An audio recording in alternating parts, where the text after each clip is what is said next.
আসসালামু আলাইকুম, শুভ সন্ধ্যা সবাইকে। আজকে আমি বানাতে যাচ্ছি খুবই মজাদার একটা স্ন্যাক্স। চলুন তাহলে রেসিপিটি দেখে নেওয়া যাক। প্রথমেই দিয়ে দিব ইস্ট, চিনি আর সামান্য গরম পানি। গরম পানিটা বেশি ঠান্ডাও হবে না, বেশি গরমও হবে না। এরপরে ঢাকনা দিয়ে ঢেকে রাখবো 5 মিনিটের জন্য, ইস্টটা অ্যাক্টিভ হওয়ার জন্য। ফিরে এলাম 5 মিনিট পর। এবার দিয়ে দিব গুঁড়ো দুধ, লবণ, ময়দা। আপনারা চাইলে আটাও ইউজ করতে পারেন। এবার সব কিছু একসাথে ভালো করে মিশিয়ে একটা ডো তৈরি করে নিব। ডো তৈরি করা হয়ে গেলে উপরে তেল ব্রাশ করে রেখে দিব 1 ঘন্টার জন্য রেস্টে।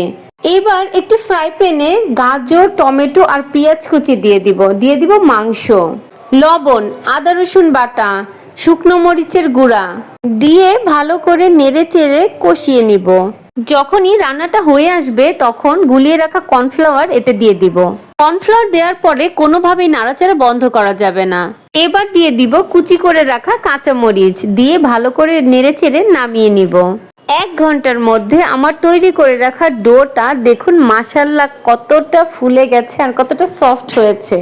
এ পর্যায়ে ময়দার এই ডোটাকে 2 ভাগ করে আমি 2টা রুটি বানিয়ে নেব। রুটিটা বেশি একটা পাতলা করব না, মোটাই রাখবো। এবার একটা ননস্টিকের প্যানে আমি তেল মেখে নেব।